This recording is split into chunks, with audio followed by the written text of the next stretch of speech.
안녕하세요. 서울창업허브와 함께하는 디자인 싱킹 고객 중심의 창업교육 29회차 시작하도록 하겠습니다. 저번 시간에 이어서 나인블록에 대해서 한번 알아보겠습니다. 우리가 나인블록은 비즈니스 모델 캔버스라고 했죠. 이번 시간에는 그 중에서 채널에 대해서 한번 알아보겠습니다. 채널이라고 하면은 고객에게 가치를 제안하기 위해 커뮤니케이션을 하고 제품 서비스를 전달하는 방법을 말하고 있습니다. 채널에는 어떤 커뮤니케이션이나 물류라든가 아니면 판매 채널 그런 것들이 다 포함이 된다라고 보시면 됩니다. 그래서 기업과 고객의 인터페이스 전반을 말하고 있고 고객 경험에 지대한 영향을 미치는 어떤 접촉 수단이라고 보시면 될 것 같습니다. 자, 채널을 작성하기 위해서 여러분들 스스로 이런 질문들을 한번 물어보시면 될 것 같아요. 각각의 고객 세그먼트들은 어떤 채널을 통해서 자신에게 가치가 전달되기를 원하는가? 그리고 우리는 그들에게 어떻게 다가가는가? 그리고 채널은 어떤 기준으로 통합되어 있는가? 어느 채널이 가장 효과적이고 비용 측면에서 효율적인가? 채널과 고객을 위한 업무는 제대로 통합되어 있는가? 시장에 제대로 가치 제안을 하기 위해서는 고객이 만족할 만한 채널을 올바르게 구성하는 것이 매우 중요하다고 할 수 있습니다.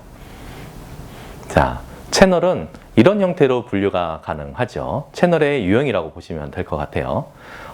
채널은 직영 채널이냐 아니면 파트너 채널이냐라고 구분이 될 수가 있고 아니면 직접 채널이냐 간접 채널이라도 구분이 되기도 합니다. 기업은 직영 채널 또는 파트너 채널 요 두 가지를 결합해서도 가능하죠. 직영 채널이냐 파트너 채널이냐 혹은 요 두 개를 결합한 어떤 채널이냐 그거를 가지고 고객에게 닿을 수가 있겠죠. 직영 채널 중에서는 조직 내에 영업부서를 두거나 구매 사이트를 운영하는 등의 직접 채널이 있을 수가 있고요. 매장을 소유하고 운영하는 어떤 직영 매장 형태의 간접 채널이 있을 수도 있습니다. 직영 채널 예를 들면은 영업부서를 통한 어떤 방문 판매라든가 전시회 판매, 네트워크 판매가 이에 포함될 수가 있겠고요. 통신 판매도 직영 채널에 포함이 되겠죠. 인터넷 쇼핑이라든가 카탈로그 쇼핑 또는 텔레마케팅 같은 경우도 어떤 직영 채널 그리고 통신 판매 부분에 속할 수가 있습니다. 그리고 직영 매장 같은 경우는 앞서 말씀드렸듯이 매장을 소유하는데 요거는 채널 유형은 직영 채널에 속하지만 간접 채널에도 포함이 된다라고 말씀을 드릴 수가 있겠습니다.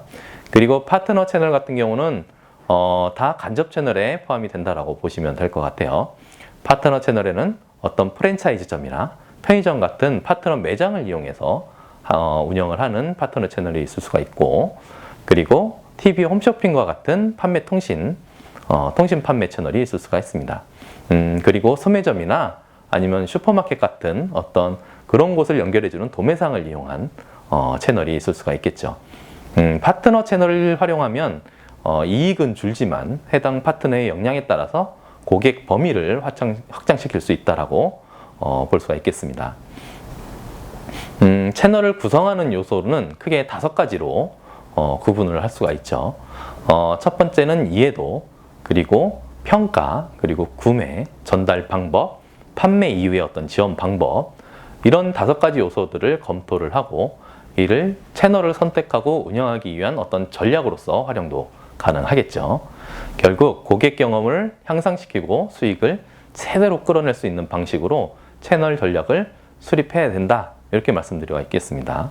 이해도는 그 제품 서비스에 대한 고객의 이해도를 어떻게 끌어올릴 것인가 라는 것이고 평가는 고객이 가치 제안을 제대로 평가할 수 있도록 어떻게 도울 것인가에 대한 부분일 수 있죠. 그리고 구매라고 하면은 고객이 보다 원활하게 제품 서비스를 구매하게 하려면 어떻게 해야 될지 전략을 수립할 수가 있고 그리고 전달은 어떤 방법으로 고객에게 가치 제안을 전달할 것인가를 한번 생각해 봐야 되겠죠. 그리고 판매 이후에 어떤 지원 방법을 생각을 할 때는 구매 고객을 어떻게 지원할 것인가를 한번 생각을 해봐야 될 것 같습니다. 이것은 알라딘에 대한 사례, 전에 했던 것 같이 알라딘에 대한 사례로 쭉 한번 가보겠습니다. 알라딘에 대한 알라딘을 가지고 채널을 구성을 할 때, 채널을 작성을 할 때 이렇게 작성을 할 수가 있겠죠. 화면에 보시는 바와 같이 점포라고 표현을 했죠. 이것은 텔레비전 광고나 아니면 인터넷 등도 어쩌면 해당이 될 수가 있습니다. 하지만 알라딘의 경우는 가장 전형적이면서도 구체적으로 가치를 제공할 수 있는 그런 채널이 점포라고 볼 수가 있겠죠. 이 점포를 주 채널로 이용하고 있다라고 볼 수가 있겠습니다.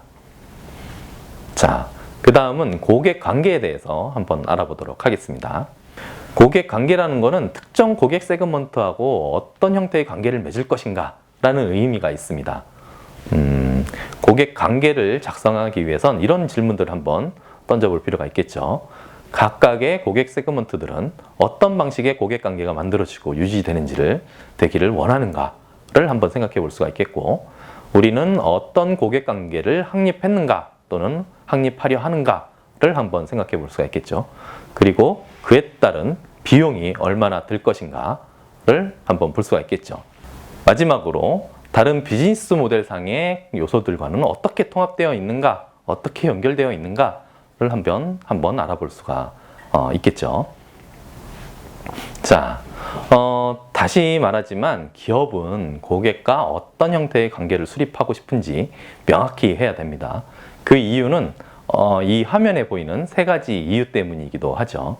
고객을 확보하는 것, 그리고 고객을 유지하는 것, 그리고 고객을 확장하는 것 때문에 고객과의 관계를 어떻게 만들어내고 어떤 방식으로 명확하게 관계를 구축할 것인가를 확정해야 된다고 보시면 될 것 같습니다.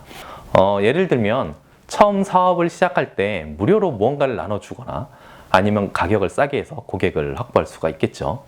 이후에 시장이 포화가 된 상태에서는 기업들은 그 기존 고객을 유지하거나 객당 수입을 높이는 방향으로 고객 관계의 초점을 맞추게 되죠. 고객과의 관계를 형성할 때 몇 가지 공통적인 유형들이 있는데, 첫 번째로는 개별 어시스트 방식이 있습니다. 개별 어시스트 방식이라는 것은 사람이 직접적으로 상호 교류가 필요한 방식으로 판매를 할 때 또는 구매를 한 이후에 고객에게 직접적으로 도움을 줄 수 있도록 담당자가 응대를 하는 방식이죠. 그래서 판매 직원이나 콜센터 상담원을 통하거나 아니면 이메일과 같은 간접 수단을 통해서 개별 어시스트를 할 수가 있겠습니다. 헌신적 개별 어시스트라는 것도 있는데, 이 헌신적 개별 어시스트는 고객별로 전담 인력을 두는 것을 말합니다. 그래서 헌신적으로 고객별로 응대를 할 수 있는 방식이죠. 가장 깊고 친밀한 형태의 고객 관계를 나타낼 수가 있고, 되게 오랜 기간 이 관계가 유지가 되죠. 예를 들면 프라이빗 뱅킹 서비스 같은 게 여기에 해당된다고 볼 수가 있습니다. 전담 직원이 자산이 많은 고객을 응대하는 방식이죠. 일반 고객과 VIP 고객을 구분해서 VIP 고객에 대해서 특별하게 응대를 하는 형태라고 볼 수가 있겠죠. 셀프 서비스 같은 경우는 고객과 기업이 직접적으로 관계를 유지하지는 않습니다. 다만 고객 스스로 자신의 니즈를 해결할 수 있도록 필요한 것을 돕는 형태라고 볼 수가 있겠죠. 자, 그리고 자동화 서비스가 있습니다. 자동화 서비스라는 것은 셀프 서비스 방식에다가 자동화 프로세스가 이렇게 포함된 혼합된 형태라고 볼 수가 있죠. 예를 들어서 개인별 온라인 프로파일을 통해서 고객 맞춤형 서비스를 제공하는 형태라고 볼 수가 있죠. 개별 고객의 특징을 인식해가지고 주문을 할 수 있게끔 해준다거나 거래 관련 정보를 제공하는 어떤 자동화 서비스도 있을 수가 있겠죠. 그리고 취향별로 어떤 도서나 영화 같은 걸 추천해주는 서비스도 여기에 해당이 된다고 볼 수가 있겠습니다. 이런 형태가 제대로만 된다면 개별 어시스트와 유사한 효과를 낼 수도 있습니다. 그리고 기업들은 점점 더 활발하게 기존 고객이나 잠재 고객과 밀접한 관계를 맺기 위한 방법으로 유저 커뮤니티 방법을 활용하고 있습니다. 유저들은 온라인 커뮤니티 등을 통해서 지식을 교환을 하고 서로의 문제를 해결하는 데 도움을 주기도 하죠. 기업 입장에서는 커뮤니티를 통해서 고객을 더 잘 이해할 수 있을 겁니다. 그리고 코크리에이션이 있는데 이거는 많은 기업들이 고객들과 함께 가치를 창조하기 위해서 정통적인 방식에서 이제 벗어난 거죠. 정통적인 방식이라는 거는 고객과 공급자의 관계였던 상태에서 아마존닷컴처럼 고객들이 창조해낸 어떤 리뷰, 고객들이 만들어낸 리뷰를 통해서 다른 독자에게 필요한 어떤 가치를 창출해낸다고 할 수가 있겠죠. 고객들의 어떤 니즈를 직접 받아보면서 그거에 맞는 뭔가를 새롭게 만들어낸다라고 보시면 될 것 같습니다. 신제품의 디자인 과정에 소비자를 개입시키는 그런 기업도 있죠. 더욱 적극적인 경우로는 이런 경우가 있죠. 유튜브닷컴처럼 고객 스스로 컨텐츠를 창조해내는 거죠. 그래서 스스로 만들어내고 스스로 서비스가 그 안에서 움직이게끔 하는 비즈니스 모델도 꼽을 수가 있겠습니다. 자, 고객 관계는 점포 중심으로 하는 경우에는 대개 직접 대면으로 이루어지는 경우가 많죠. 그래서 지금 알라딘을 사례로 고객 관계를 설정을 해보면 맨투맨 형태가 되는 거죠. 직접 대면 형태. 이렇게 작성을 해볼 수가 있겠습니다. 자, 29회차는 이렇게 마무리를 하고 30회차 때 뵙도록 하겠습니다. 수고하셨습니다.